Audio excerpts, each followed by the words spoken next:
Speaking of moron, the GTX 1650 that's included in here is woefully inadequate compared to, one, the CPU, and two, the price of the computer. Is this just taped in place? That kind of sucks. Yeah, that's not great. Oh, that's really loose. Take a look at that. Adding to our growing massive playlist of pre-built gaming PC reviews is now Redux. This PC has been advertised very heavily on YouTube and media online, and so we wanted to buy it, especially after requests from our audience in the YouTube community page when we last asked, hey, what should we review next in the pre-built line? So this is a Redux Good PC. They have a couple different tiers. Good is one of them. It's one of the cheapest ones, and this was just under $1,300 when we ordered it. The components are not particularly impressive for the price, 10400F and a GTX 1650, so that's going to be a little rough. But we're also looking for if they built the machine competently, and that might be where Redux has an edge over some of its competition in the pre-built market if you've seen some of the other things we've reviewed. Let's get started. Before that, this video is brought to you by us and store.gamersnexus.net. After months of production, our next round of GN Teardown toolkits now has an arrival date and is on back order on the store. These toolkits have been in extremely high demand since we started making them a few years ago. So if you want to guarantee that you get one from the next run while also helping us soak the cost on evaluating even more pre-built gaming PCs, back order one of them from the store today. The toolkits include 10 high-quality tools with matched rod and handle lengths at 100 millimeters each, excellent for good balance and use, and for providing good torque while remaining portable. The tools include custom ground down hex heads that are flattened for small GPU screws, and they're also ground down externally to give more clearance against small components. We also include common Allen, Torx, and Phillips drivers, and a convenient roll bag for transportation. Visit store.gamersnexus.net to backorder your set of long-lasting tools today. So first, we'll put the specs list on the screen. This was a 10400F and 1650 build. The 1650 at the time was listed by Redux as $309. The MSRP, as a reminder, is $149. However, the retail at the time when we checked, this is about a month ago, was $365. It's closer to when we ordered it. So given that, it does appear like Redux is sticking closer to the truth than not when it advertises that it doesn't charge extra for components, it just charges a build fee, which it claims is $75. It is still massively overpriced, but if it's at least not a lie, then it's more of market conditions as opposed to just BS marketing, which it's more market conditions more tenable between the two. So in the specs table, what we've done is gone through and collect the retail price for as close comparison components as we could find, and it does come out pretty favorable for Redux, where you're not spending that much more. Now, yes, you can pick things that make more sense. One of the things in that list you'll see, or in the computer you'll see, is a liquid cooler, and it's something like, is it 6 fans? I think it's like 6 fans in here. We'll go over that. But that's just, it's the wrong place to spend money, obviously, for a system that has a 1650 in it. So we disagree with the part selection, but it doesn't look like you're spending much more if you were to build this exact system, which we're not, to be clear, we're not recommending that. If you built this exact system, it'd be pretty close in price. So again, our biggest reason for looking at this was the feedback from the YouTube community page. You've all certainly seen it in ads at this point. The reason Redux has popped up out of nowhere and has been able to throw the massive amounts of money it has been able to at advertising is because it's not just a startup no-name brand. It is in fact a spin-off of some kind of Digital Storm, which has been around a very long time at this point, well-established system integrator and pre-built PC builder. And so it's not, Redux didn't just spawn out of nothing and start spending, I don't even know, maybe potentially millions, but at least hundreds of thousands on advertising. It does in fact have a larger company behind it. So a couple things as we get into this. The support and the turnaround time, those are very important factors.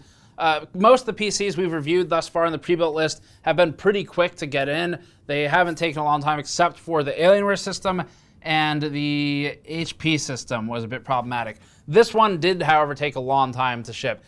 When we ordered it, and just before we ordered it, there was a statement that said, your pre-built PC will ship within 10 to 14 days of us getting it built. So it looks like it'll get there or ship sooner than it actually does. Technically, they're not inaccurate. It's just it's worded in a way where you might think it arrives sooner. We ordered this August 16th. It is currently October 18th when we're filming this, and we received it last week. So it took a couple months to get here. It was very expensive. We had basically no feedback from Redux up until the point we emailed them and said, where is it? At which point they actually were extremely prompt and were very helpful, provided links, helped us out with figuring out when it would arrive. So actually Redux did a great job once we reached out and asked for an update. And for that, they do get good marks because support's important. And if you ever have an order, even if it's for our store, for example, you should always email first to ask for help, because the companies that are actually trying to get you the product will respond. Redux did that, so that was a good start. Okay, we're gonna get started on the teardown and the benchmarking. To be very clear, Redux has never run an ad against our channel. Normally we don't have to say a negative. We don't have to say this company hasn't run an ad on our channel. But just because Redux has been so spend heavy on advertising, we did want to point that out. We haven't taken any money from them. We have, however, given them money, and that's for this computer. Okay, time to take apart the Redux PC. It's about $1,300, a good timing because our toolkits have just arrived back on back order. So if you want to get one, they've been out of stock for a while. The case is a TD500. We'll talk about this a lot during the review. I won't spend too much time talking about it now. But this is a case we've reviewed, and we reviewed it positively. Okay, so internally, it's a computer, and that's a good thing. Not because we weren't expecting a computer, but because it's using standard parts, or at least from what we can see thus far. We've got a standard form factor motherboard that's micro ATX. We have a standard but completely overkill and unnecessary, in a way that's not helpful actually, liquid cooler. And the reason it's completely overkill or unhelpful is just because you're spending a lot for something that this can be handled with a stock cooler, especially because of the 4 fans that are included in the case as Redux ships it. I think the original TD500 might be 3 fans. We'll talk about that a little more later. But they're putting 4 fans in here, and then you got a push-pull setup on the radiator, which is just not beneficial for a 65-watt heat load. You will barely see an impact from push-pull like this on a 200-watt heat load or 250-watt heat load, let alone 65, where stock cooler with an open panel with 1 fan would be sufficient. So way overkill here, and in a way that is contributing to cost, where all of this money should probably be spent on this. And then they wouldn't be in as bad of a spot as they will be later when we show you. But in terms of the rest of it, cable management's okay. I can see that some of these front I/O headers, and we'll get a closer up shot of this in a moment, are actually not fully seated, so that's not great. That could be QC, it could maybe be shipping, but either way, that's not something we want to see. 2 sticks of RAM, that is great to see. Sadly, very rare with pre-builts for some reason. So let's take these out, see what they've put in here. So there's the RAM. It is this Patriot Viper RAM, and it's going to be a 3200 megahertz kit, but it's not running at that speed. We'll talk about that later as well, because they technically spec'd this as a B460 board, but what I'm seeing here, this is a B560M Pro E. So it is actually a better board than it was technically specified, and that's just stock availability. B560 is unlocked for memory for the non-K SKUs, so this memory could run at 3200, but they're not doing that. So that's a very unfortunate waste of potential there. Heat spreaders aren't necessary, but it is a mark of quality at least. Typically is associated with higher quality memory, not always. It's not because the heat spreader, just because they're spending more on it. Speaking of more on, the GTX 1650 that's included in here is woefully inadequate compared to, 1, the CPU, and 2, the price of the computer. Standard video card here, you can see it's a cheap, I mean, it's a 1650, doesn't need a lot of cooling, but I'm not seeing any copper in there. There's definitely no copper heat pipes. That is just an aluminum fin stack. Now, as far as Patrick and I are concerned, we would like to see this with the tubes mounted down as long as there's slack for it. This is okay. The pump is not at the top, so you've got the radiator tank a little bit above the pump. It's not the highest point in the loop, so it's not going to run too dry and die, but this will, over time, affect minimally the acoustics. You'll get some more bubbling or pump whine noises occasionally as stuff moves around, and ideally it should be tubes down, but it's not as bad as the pumping at the top of the loop.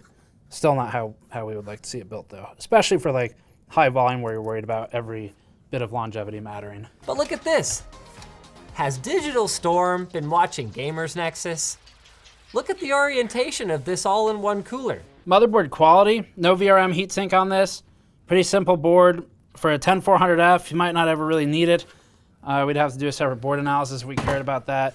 but there's so much cooling in here with 4 fans, 2 more up here for the push-pull setup, open air up at the top where there's no fans, but air can move freely based on the pressure created by these fans.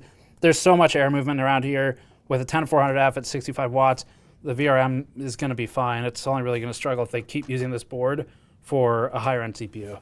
So if they're using this board for like a 10900K or 11, then that's a problem. So here's a fan header. We're going to talk about this in more detail later. Patrick had a lot of thoughts on how this was set up. You can see SATA running up here to the fan header.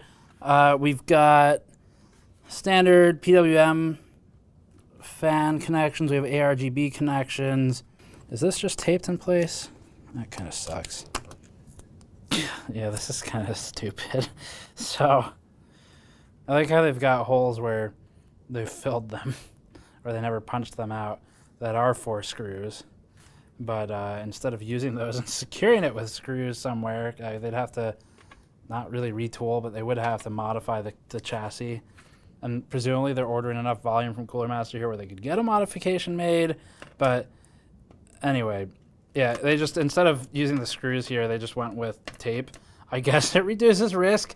If there's a, maybe we should check it for a potential short. It certainly reduces risk of a screw scraping the PCB and causing a short if there's a 12-volt plane that's exposed, but that shouldn't be happening. Then again, talk to, I guess, Fractal and TXT about that. So anyway, it's not particularly strong. This feels like it's going to come off with age as well, just like this would. So I'd like to see something else for that. Cable management looks pretty good. This is all standard stuff. Zip ties everywhere. An excessive amount of zip ties, but very well cable managed PC. Let's get the board out. Okay, that was definitely on there. How's the paste? Paste application's not great. I don't know if this is being pre-applied by Cooler Master. Redux is ultimately responsible for everything, where you're kind of treating them as a hub. That bottom corner's got no coverage, and you can see that here. 0 coverage there. Look, it's not a big deal. It's 65 watts. It's cooling just fine. This is massive overkill for the CPU. So I'm not really complaining about this particular setup because it's okay. But you really want to contact the whole IHS for cooling. Just always, general rule. So that's all fine. Way overkill on the cooling.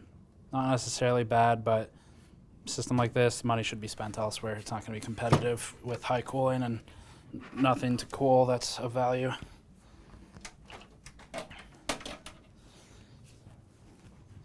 Fairly standard, just it's an off-the-shelf motherboard. This is a good thing. They haven't done some weird proprietary stuff. So standard board, we've got a by 16 PCIe slot, you can see by wiring. And we've got a screw that's just stuck in there. I'll dislodge that later. So it's 80 plus, gold, 700 watt. We've got a whole piece on 80 plus if you want to learn more about it. A lot of people think it means more than it does. In terms of power capability, is maximum power 700 watts, obviously. You can get all, this is good. I like to see this. 12 volts right there. 12 volts. You can get all 700 on 12 volts. That's great. Andrew has informed me that the case needs to be turned around because, in his words, the case's butt is facing the camera, and that might get us demonetized. So that's the Redux teardown. We've seen enough at this point. It is not incompetent. In fact, it is built fairly competently. Not many major mistakes. Most of them were things that could be potentially ascribed to shipping damage. So better than we've seen in a lot of instances for a pre-built. There's value there. Unfortunately, the price is so high that the value diminishes once we get into benchmarks, which is what we're going to do right now. Time to get into the gaming benchmarks. For this, as always, the silicon parts are made by other parties. That'd be Intel and NVIDIA in the case of the Redux PC. Performance derived from these parts is pretty hard for an OEM or an SI to screw up, but it is possible. The bigger thing that we look for is the component selection and the combination, or how well the CPU and GPU work together. RAM sometimes comes into play as well. We'll start our gaming test with Cyberpunk at 1080p. The Redux PC ends up being actually worse value than the Dell G5 5000 in average FPS, which is an impressive feat. Although the extra stick of RAM in the Redux means that it held better frame time consistency. That's worth something, but it's not worth $370. We don't recommend it, but even buying the Dell G5 and installing $70 of RAM would be a far better deal. The $1,000 ABS Challenger blows away the Redux, outperforming it by an absolutely staggering 61%, while the Redux costs 27% more money. And ABS isn't an outlier here. CyberPower's 3200 BSD had similar performance improvements at about the same price reduction. The only real problem with the CyberPower PC was its CPU cooler, but that can be easily dealt with. Even if you bought the BST and paid someone to replace the cooler for you, or just took the panel off, it'd be better value and cheaper than the Redux while performing better. So this is a horrible start for the Redux. Regardless of how competently it's built, this doesn't really make any sense from a money perspective. With Red Dead Redemption 2, a heavily GPU-bound test in our suite, the Redux ended up about the same as an iBuyPower system with a GTX 1650 and a 10105F. The CPU is worse in the iBuyPower box, and that'll matter in CPU-bound tasks like maybe 7-zip or something, but the performance is so bound on the GPU that Redux's advantage becomes irrelevant for some games, like this one. We're close to run-to-run variance or error here with a 1 FPS gap, and the difference in specific GPU also has an effect from minor changes to frequency. Redux has thoroughly at this point embarrassed itself in this testing, performing actually worse or about the same, at best, as a $680 computer that arrived with the video card ripped out of the PCIe slot. That's not to speak of the $1,000 Challenger or the $1,000 CyberPower 3200 BST, both of which outdid the Redux by 50% and cost less. And so again, we're not wishing for things that are impossible here. We're not being unreasonable with our price expectations because two computers on this chart exist that have far better performance and cost less. And the iBuyPower build that's on this one, we don't recommend it. There were a lot of reasons we didn't like it, but half the price, if given these two options, it would make more sense to buy that and then upgrade from there. Rainbow Six Siege drives another nail into the coffin. The Redux only ran at 132 FPS average, actually worse than the $680 iBuyPower box once again. That's because despite having a 10400F, the value of a good CPU is limited by the performance of the included GPU. Sticking a 1650 into anything and expecting high performance is a fool's errand, and this is clearly the limiting factor. Lows are a little bit better, and that's likely thanks to the CPU, but not in any way which is noticeable to a human nor important for the price. So although this is more than playable, obviously, it isn't good value. The Challenger and the BST once again land about 50% ahead in average FPS. CyberPower technically had worse lows, and that's thanks to the memory configuration, so Redux outdid them there. However, another stick of RAM is cheap, and the ABS box already had it. And to the credit of other companies, Dell, iBuyPower, HP, Lenovo, they do all have boxes in the $1,200 range that, if you buy right, would outdo the Redux here as well. For $1,300, you'd expect 1440p would be a reasonable request. That's fine for Rainbow Six at least, where the game isn't too demanding overall. The Redux ends up worse than everyone else once again, allowing the $1,000 computers to establish a 59% advantage. And allowing really is the right word here. Redux chose to bottleneck itself on this component selection. Thermals are up next. This is the best cooled pre-built we've tested, and that's because the Intel i5-10400F is a locked 65-watt TDP CPU, and Redux has some reason slapped a 240mm CLC on top of it, which is something you're paying for. On top of all of that, the case has a total of 6 fans for this. We don't have a fan curve to complicate matters here, more on that later, so we can see that after an extended full system torture test with 100% CPU and GPU loads, the CPU settled at 56 degrees Celsius in 21C ambient. For context, the Dell G5 5000 got up to almost 90 degrees using the exact same CPU in its test. We tried increasing the pump speed past its default setting, but this had no significant effect on thermals for this one, and so we're not bothering to show the line here. The GPU stayed fairly cool as well, with the single fan GTX 1650 hitting steady state at 69 degrees, with hotspot temperatures of 80 degrees. The combination of extremely low power parts with unnecessarily powerful cooling means that thermals are not a concern for this system, so at least that's done well here. Because of the unnecessarily large liquid cooler that wastes budget, the Redux system is extremely quiet. And because of the static system fan speed, it doesn't get much louder under full load. Running the noise test using our standard methodology, the system ramped from a near silent noise reading that's close to our noise floor to just under 35 dBA as the GPU hit its maximum speed. That's still extremely quiet for a system under full load with this level of cooling performance, so Redux does well for this one also, if only due to overspending on cooling. Now as for the fan configuration, there are 2 fan headers on the motherboard, both of which are used. The 3-pin DC pump plug is connected directly to the Sysfan 1 board and the header, and it's set to 7.2 volts, maximum 12. Meanwhile, the CPU Fan 1 header is connected via a 4-pin PWM cable to a fan hub. So this fan hub controls all 4 ARGB case fans as well as the 2 CLC fans. Take Redux's claim of free 4 CM master fans, $72 value, with a mountain of salt, because the normal retail TD500 RGB already comes with 3 ARGB fans. However, the fan controls are absolutely awful. It's not explained anywhere, but the fan hub has 3 speed settings: low, medium, and external control. Out of the box, the fan hub was set to medium, which meant that for our stock testing, it ignored all PWM input and ran the case fans between 600 and 700 RPM constantly. At least it made testing simpler, but the only way to cycle between fan speeds is with the cheap battery-powered RGB remote, which you should immediately duct tape to the side of the case to avoid losing. There's no visual feedback at all for which speed setting is currently selected, and also, if the CPU is idling, for example, the external control speed might be slower than the static medium speed, so hitting the fan plus button can actually make the fan spin slower. If the CPU cooler weren't such overkill for 10400F, even at low speeds, this mess could have caused some serious problems by invisibly limiting the fan speed rather than just being an annoyance. Finally, a quick power test just to show you where it lands. The GPU loaded in gaming has full system power draw ranging around 140 watts. That's less than anything else on our chart containing a discrete GPU, but as we've seen, the drop in power here correlates with the drop in gaming performance. Time to talk about some of the setup, potential for bloatware, and the installation assistance. Redux has printed a short quick start guide on the inner flap of the box, including a valuable reminder to connect your keyboard and mouse to the P. That sounds painful, but we're willing to try anything once. A slightly more comprehensive quick start guide is included in the accessory kit, and it's one of the better guides we've seen with the pre-built. The illustrations in the guide are of the Cooler Master TD500, the case that was actually sent with our system, and there are specific instructions about removing its side panel. That may be because the TD500 is the only case that Redux uses right now, but it's still nice.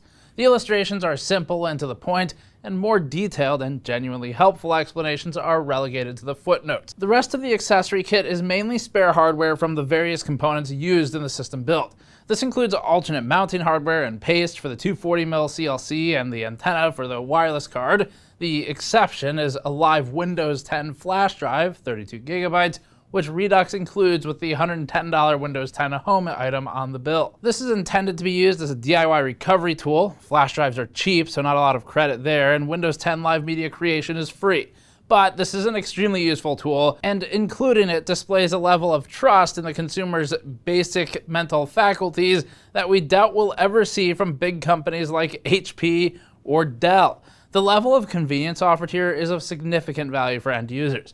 The case and the cooler RGB patterns aren't synced, and the cooler RGB isn't affected by the remote control in the accessory kit.